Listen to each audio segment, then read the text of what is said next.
రెడ్డి వంగ పేరు వినిపిస్తేనే ఇంటెన్స్ స్టోరీలు, బోల్డ్ క్యారెక్టర్స్, రా అండ్ రస్టింగ్ టేకింగ్ గుర్తొస్తాయి. అర్జున్ రెడ్డి, కబీర్ సింగ్ యానిమల్తో తనకంటూ ఓ సపరేట్ స్టైల్ క్రియేట్ చేసుకున్న వంగ ఇప్పుడు ప్రభాస్తో స్పిరిట్ చేస్తున్నారు. అయితే ఈ సినిమా తర్వాత వంగ ఎవరితో సినిమా చేయబోతున్నారన్నదే ఇప్పుడు ఆసక్తికరంగా మారింది. ఎందుకంటే ఓవైపు బన్నీతో సినిమా ఆల్రెడీ అనౌన్స్ అయిపోయింది, మరోవైపు మహేష్ బాబుతో కాంబినేషన్ అంటూ ఎప్పటి నుంచో టాక్ ఉంది. కానీ వీళ్ళిద్దరిని పక్కన పెట్టి మరో హీరోతో వంగ సినిమా చేయబోతున్నారనే గుసగుసలు వినిపిస్తున్నాయి. అసలు వంగ నెక్స్ట్ లైనప్ ఏముంది? ఈ ముగ్గురు హీరోల కథ ఏంటి? ఈ వీడియోలో చూద్దాం. అల్లు అర్జున్, సందీప్ రెడ్డి వంగ కాంబినేషన్లో సినిమా ఉంటుందని 2023లోనే అధికారికంగా ప్రకటించారు. టీ సిరీస్ భద్రకాళి పిక్చర్స్ కలిసి ఈ సినిమాను నిర్మించబోతున్నట్లు అప్పుడే అనౌన్స్ చేశారు. బన్నీకి పుష్పతో వచ్చిన పాన్ ఇండియా క్రేజ్, వంగ యానిమల్తో క్రియేట్ చేసిన ఇమేజ్, ఈ రెండు కలవడంతో ఈ కాంబినేషన్పై అప్పట్లోనే మంచి హైప్ వచ్చింది. కానీ అనౌన్స్మెంట్ వచ్చి చాలా కాలమైనా ఈ సినిమా మాత్రం ఇంకా సెట్స్ పైకి రాలేదు.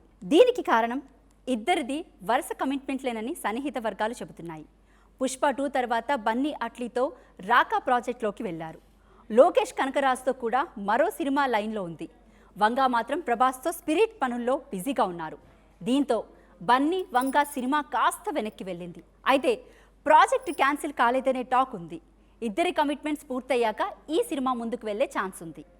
ఇక ఇదే టైంలో మహేష్ బాబు పేరు కూడా వంగ లైనప్లోకి వచ్చింది. ప్రస్తుతం ఎస్ఎస్ రాజమౌళి డైరెక్షన్లో వారణాసి చేస్తున్న మహేష్ ఈ సినిమా తర్వాత ఏం చేయబోతున్నారనే విషయంలో వంగ పేరు కూడా వినిపిస్తుంది. దీనికి తగ్గట్టే మహేష్ బర్త్డే సందర్భంగా వంగ షేర్ చేసిన ఓ ఏఐ వీడియో సోషల్ మీడియాలో హాట్ టాపిక్గా మారింది.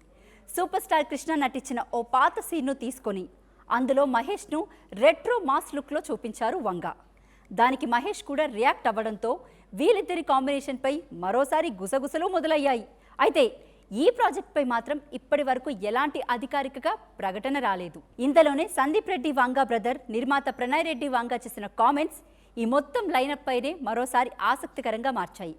ప్రస్తుతం స్పిరిట్తో బిజీగా ఉన్న వంగ ఆ తర్వాత యానిమల్ పార్క్పై ఫోకస్ చేయనున్నారనే విషయాన్ని ఆయన చెప్పినట్లు తెలుస్తుంది. దీంతో వంగ నెక్స్ట్ మూవీ బన్నీతోనా లేక మహేష్ బాబుతోనా అన్న చర్చ కాస్త పక్కకు వెళ్ళి యానిమల్ పార్క్ ముందుగా మొదలవుతుందా అన్న కొత్త టాక్ మొదలైంది. యానిమల్ పార్క్ అంటేనే యానిమల్ ఫ్యాన్స్కు క్రేజీ న్యూస్. ఎందుకంటే 2023లో వచ్చిన యానిమల్లో రన్ విజయ్గా రణబీర్ కపూర్ సృష్టించిన ఇంపాక్ట్ అంతా ఇంత కాదు. సినిమా చివర్లో సీక్వెల్ హింట్ ఇవ్వడంతో అప్పటి నుంచే యానిమల్ పార్క్పై క్యూరియాసిటీ మొదలైంది. ఇప్పుడు స్పిరిట్ తర్వాత వంగ ఆ సినిమాపై ఫోకస్ పెడతారనే టాక్ రావడంతో రన్ విజయ్ మళ్ళీ ఎప్పుడు తెరపైకి వస్తాడా అనే ఆసక్తి పెరుగుతుంది. అదే జరిగితే బన్నీ వంగ కాంబినేషన్ కోసం ఇంకాస్త వెయిట్ చేయాల్సి రావచ్చు. మహేష్తో వినిపిస్తున్న కాంబో కూడా ఎప్పుడు పట్టాలెక్కుతుందో చెప్పలేం. ఎందుకంటే వంగ ఒక్కో సినిమాను చాలా టైం తీసుకుని తెరకెక్కిస్తారు. దీంతో స్పిరిట్ తర్వాత ముందుగా యానిమల్ పార్క్ వస్తే బన్నీ మహేష్ సినిమాలు మరింత వెనక్కి వెళ్లే అవకాశం ఉంటుంది. ప్రస్తుతానికి మాత్రం ఈ రెండు కాంబినేషన్స్ విషయంలో అధికారికంగా కొత్త షూటింగ్ అప్డేట్ ఏదీ బయటకు రాలేదు. సో స్పిరిట్ తర్వాత వంగ జర్నీ ఎటు తిరుగుతుందో అన్నదే ఇప్పుడు ఫుల్ ఇంట్రెస్ట్గా మారింది. రణబీర్తో యానిమల్ పార్క్ కథ ముందే రెడీగా ఉంది. బన్నీతో కాంబో ఎప్పటి నుంచో ఫ్యాన్స్ను ఊరిస్తుంది. మహేష్తో జోడీ కడితే ఎలా ఉంటుందోనన్న ఊహాగానాలు కూడా ఉన్నాయి. ముగ్గురు హీరోలు, 3 క్రేజీ కాంబినేషన్స్. కానీ వంగ మైండ్లో ఉన్న సినిమా మాత్రం ఒక్కటే. మరి ముందుగా రన్ విజయ్నే రంగంలోకి దింపుతారా? బన్నీతో కొత్త రచ్చ మొదలు పెడతారా? లేక మహేష్తో కలిసి ఊహించిన మ్యాజిక్ చూపిస్తారా అనేది తెలియాలంటే వంగ నుంచి క్లారిటీ రావాల్సిందే.